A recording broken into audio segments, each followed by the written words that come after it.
first, we're starting off with something we're very, very excited about. As you can imagine, this is a true gem of the Super 8, 16mm, etc. variety, straight out of all over Massachusetts, in fact. And we're very pleased to present the film Winterbeast. Okay. Just curious, has anybody seen Winterbeast out here? One, two, the usual Winterbeast fans are here. Okay, okay. Great.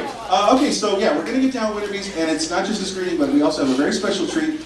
We have the filmmakers who concocted this little gem in the house. So let's run out. Huge round of applause for Mark Frizzell and Thies. Come on down. And join us. Maybe over here. Hopefully your mics are on. Good evening. Hello. Good evening, gang. How we doing? Check, check. Great. Check, okay. Check. Did you ever think this day would happen? A night like this. Is this? Probably not. Okay. Is this working? I don't think so. Take breaths. It might work. How we doing? Just speak into it and see. Okay. Can you hear me? Sort of. They can hear you. It's okay. Just enunciate a little bit, maybe. Okay. The yellow. What's going on? You can take mine. You're good. Is that working? All right. Anyway, so here we are. It's been a little over 20 years since Winterbeast was completed. We were talking earlier upstairs. And, this whole series, you guys embody the spirit of this series, in my estimation, because we were trying to address regional filmmakers all throughout our great land. And, we saw the film and read about the story of the filmmaking. And if you watch the film, when you watch the film tonight, you'll see that there's all kinds of changes in format. And there are inconsistent mustaches, as we were talking about. And what I mean by that is, as you guys maybe can elaborate, it took maybe from about 1985 to 91 to get this film complete. And there were a lot of shoots over long periods of time, kind of like Eraserhead. And your lead, his mustache kept changing. So I think that's a good... Oregon. Okay, yeah. And so maybe tell us a little bit about why Winterbeast is something you wanted to do back in 1985 in Massachusetts. Well, being from Massachusetts, there really wasn't a whole lot of opportunity to get, can people hear me? Get dragged out there and film. So we decided, let's make an independent film, and video stores were just starting to stock up. So it was a great opportunity for a low budget and a filmmaker. Chris and I met back at that time.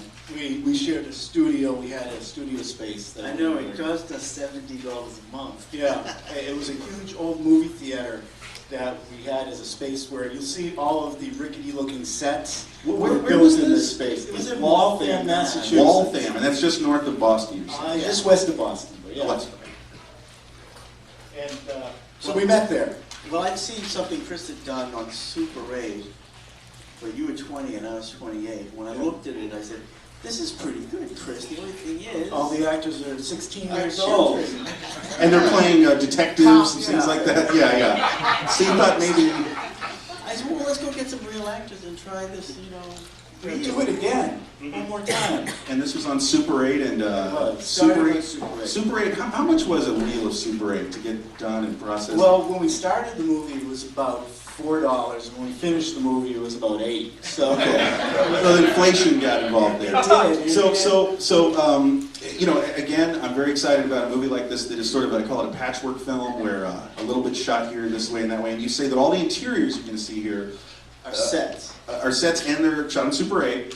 And then you later went into 16mm for the exteriors. The interior. Like that backwards? The other way. Oh. Exteriors are Super 8. Right. And that was because the interiors that we shot on Super 8, you couldn't see. Dark. It was too dark. Got it. And so another really special thing about this film I was talking to you about before was there's some stop frame animation that's quite entertaining. Not to spoil it for you guys, it will be popping up throughout the film. But maybe you could talk a little bit about where that came in the story, the making of this film, as we were talking about earlier. Okay, initially I wanted to do the entire Winterbeast as a stop motion character. Chris and I had a similar idea when we met. You had that Winterbeast, and I had this giant bear ski lodge movie. and then we decided to collaborate. I wanted to do it stop motion, but as it carried on, it turned into a dive and makeup and shot slow motion. It was also the 80s, and that was kind of the thing that was in that. It was a lot of makeup effects and a lot of, you know. But as the movie, what's the word, deteriorated? Wheels fell off. Yeah. It fell apart. And I was working for a company called Olive Jar Animation doing television commercials. Yeah, just people might know your work. I don't mean to interrupt, but it's We'll Be Right Back from ABC. After these nests. He did that. Yeah. There you go. So, and so you applied that tremendous professional skill to Winterbeast to kind of give it some sizzle around 1990 or so. Yeah, to kind of put it together. It was actually more like 88, I think 88. Yeah, and we had access to the studio, Olive Jar Animation Studios, which was, they're really great. They were like a startup company. We were all young. They were Emerson college graduates, and they had started this animation company and did a lot of MTV things and lots of things. And so when we were doing Winterbeast, I says, Chris, we can do a lot of the, I'll do a lot of stop motion stuff for it. I have access to a studio, we got lights, you know, tripod, whatever we need. Monitors are built. Yeah, boxes of them. And so then I just started going in. I get up at 6 in the morning, go in at 7, take 3 hours to shoot some stop motion segment in the Olive Jar building. And then at 10 o'clock was the actual call time for all of us. So people start sifting in the door, and I'd have to strike everything and then go work on a TV. Oh, you'd mush it all away, kind of, so no one noticed that there was this Oh, they saw me strange finishing as they creature. were walking in. Right. Nice. So They all loved Winterbeast. I bet. So, gosh, I was thinking we'd do this as a bit of a hybrid. We'd give you guys a little indication of the work that went into what you're about to see. And then I think it makes sense then on the back end, maybe we can take a few questions that there invariably will be about some of the principal actors and some of the songs and some of the blue velvetiness that happened. I don't want to tease any, spoil anything. But Brett, did you have any quick questions about? Just what were your favorite movie monsters growing up, leading to all the work that we see here? I hate to, so I'm not comparing myself, but I mean, obviously King Kong and then all the Ray Harryhausen movies, and that was my ambition to get into that kind of a thing. So I always wanted to interject stop motion creatures into any work. It's because it seems to be something people are pleased with. Any other general inspiration for Winterbeast? Well, you guys, this was obviously not a serious attempt at a serious horror movie, right? But what level of seriousness was there? Was it a hobby? Was it a gag? Was it an ambition? It wasn't a gag. It wasn't a gag. Intended to be a. You wanted it? Yeah, that's what I was trying to figure out. It wasn't so much. It was an ambition that's unique to the '80s. It was, let's get this thing on a VHS video shelf, right? A video store shelf, a mom and pop store. But as it came apart, I think it got more. We started just not. We got looser toward the end. But I kind of like that. And that's what I do too. And that's what kind of makes it fun. I mean, the ideas came in. So as you changed as people, the film changed. It did. Your attitude towards it. We were both big Albert Brooks fans. We were changing. There's 3 Albert Brooks references. Really? In the movie. Look out for that. Good luck. If There's anybody's a reference from Lost in America, from Modern Romance, and from Real Life. Okay. If anybody, we want to hear from the people who pick up on those. if anybody in this room will pick up on it, it's this guy. That's true. But anybody else, Anyway, so yeah. So why don't we watch the movie, and we'll come back with y'all and talk a little bit more about Winterbeast. So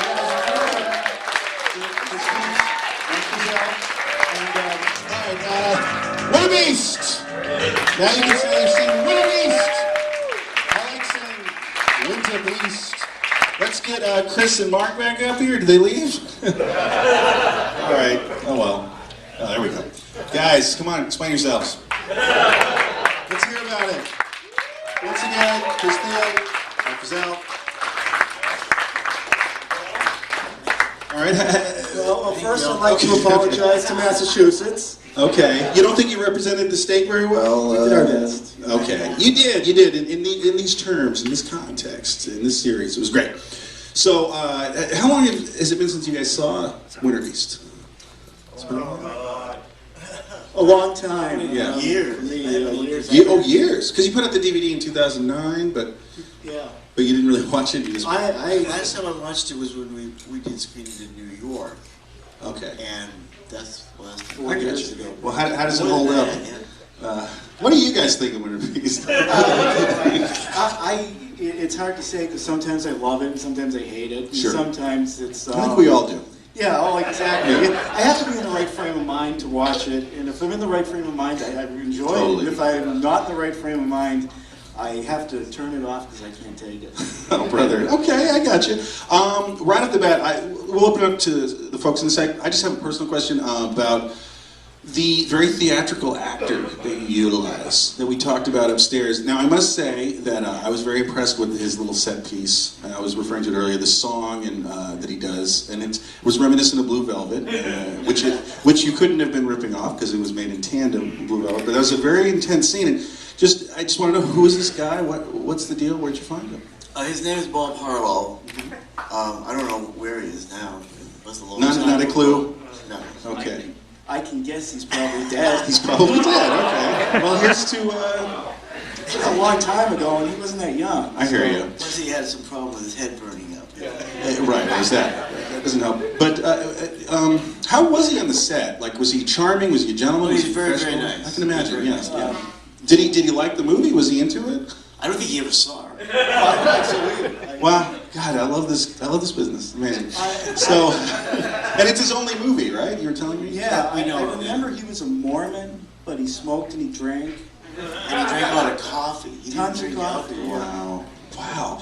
And so you found him. He was in the local theater company. You were It was a saying. local theater company, and a friend of mine named Dave Scandal, who I'd known many years before. When we decided to make this movie, we were looking for actors. I called Dave, and he got his group together that did theater, and Bob was one of the guys. And just said, can you help me find some actors? Then he was the only one out of Dave's group, I think, that ended up doing it. Did he audition for you guys? No one It doesn't work auditioned. that way. I met him at Denny's, and he, boy. yeah, and it was, he was. He is what you see here. Yeah, just like that. And we said, Oh, well, that's the amazing. guy for the part. Amazing. All right, well, if we can turn the lights up, I guess if anybody has any questions, well, right here. I understand you started filming before Twin Peaks came out, but were you still filming after it came out? And if so, did it influence you? The show came out after we started. But did you film more while the show I was remember premiering? watching the first episode of Twin Peaks, and I called Mark, and I said, "Does this remind you of anything?" It was very. We they just were thought it was close. reminiscent of what we were trying to do. Well, I'm going to try to get David Lynch a copy of Winterbeast. If he doesn't already have it, I think he'd get a kick out of it. And yeah, the Blue Velvet's, it's all similar. It's all serendipity or whatever. You guys hit something that he hit too, and it's kind of odd that Twin Peaks must have been pretty strange to see, is what you're saying?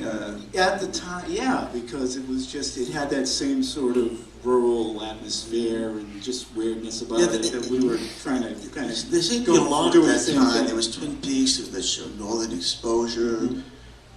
There was a lot of that kind of thing going on. And Winterbeast.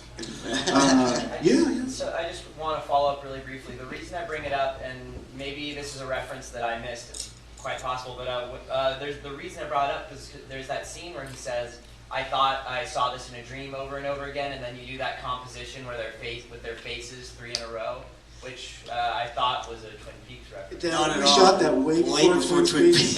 And it was, because I know the episode you're talking about where they Yeah. walk up to the cabin where they found the bird. Right. And they stand in line, and I said, "That's the same shot we did in Winterbeast." Oh, man. Maybe he saw Winterbeast. That must be it. Yeah, you never know. Jason Lynch ripping me off. I I can't tell know. you. Another question for the directors of Winterbeast. This is it. Okay, right here. Did you guys ultimately get distribution? I'm sorry? Did you guys ultimately get distribution? We did it in 1991 on VHS, direct-to-video. Right. How'd that deal come about? Like, what can you describe the process? Well, when I finished it, on video, I had screeners, and I sent them out. And I sent it to Tempe Video, and they looked at it, and I called him a couple of days later, and he goes, "Hey, this is pretty good." I goes, "You're kidding." And then I said, "Okay." And we just let them take it. And that's what happened. And as I was mentioning to them, you know, we had Chester Turner out on Saturday, and he told us that he was ripped off, Black Devil Doll from Hell. And you guys, I said, and of course you were ripped off too. Yeah. Yeah, you guys were, it's to be expected to have been ripped off by video labels at the time, right? Well, it was, and I really kind of expected it to happen. It didn't matter to me because we had nothing up until this point. And I just felt, well, what am I going to do? Just keep this and show friends, or am I going to just get out there and at least see what people think of it? And then it got distributed, and of course they distributed. Do you get checks every now and then for the VHS? Man, it doesn't work that way. All right. Never. Never. But it didn't matter because, you know, people saw it, and the rights reverted back after the contract expired. And the history to that was, oh boy. And then I had the copies of Winterbeast, and I started teaching at Emerson College in Boston. I was teaching a film class there, and my students, I told them, you have to present your finals. And I said, but don't worry. I said, you know, don't be nervous, get up and just do it, because afterward you'll have a chance to get back at me, because I'll show you a Winterbeast. And I asked them about another professor, and I said, what was his film like? You had to watch that, didn't you? And he goes, oh, that's 90 minutes of my life I'll never get back. And I said, well, here's 90 more. And then I put it on. Winterbeast. Yeah. But I went out in the hall and walking around and just figured they'll watch it. And I hear the commotion and laughing and all this other stuff going on. What in the world? And afterward I walked in, I said, you were kidding us, this was pretty good. And I went, oh my God. And that's when I figured. What's this world coming to? Exactly. Yeah. And then I thought, well, you know, so maybe they kind of asking for a DVD release. It got very popular with schools, and Chris and I hadn't talked in a long time, 13 years, I think.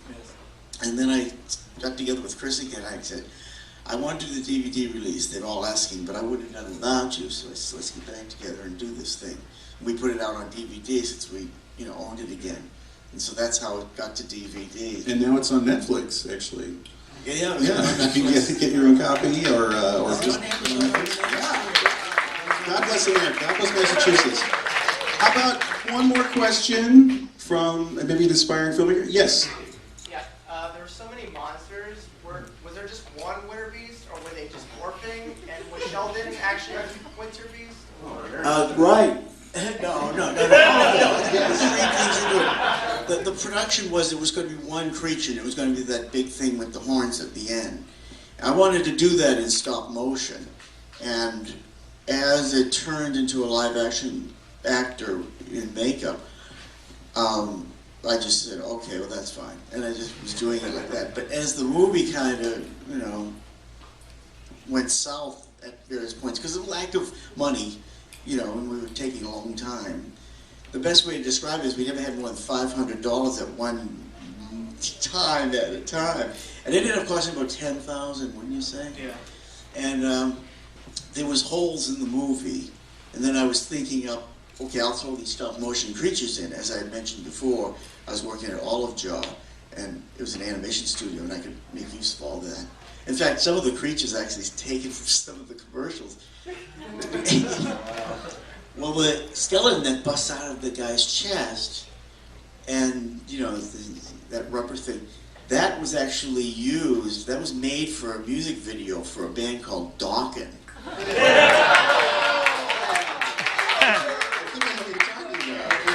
It was called Burning Like a Flame. And it's the guitar. It's the bass player's guitar.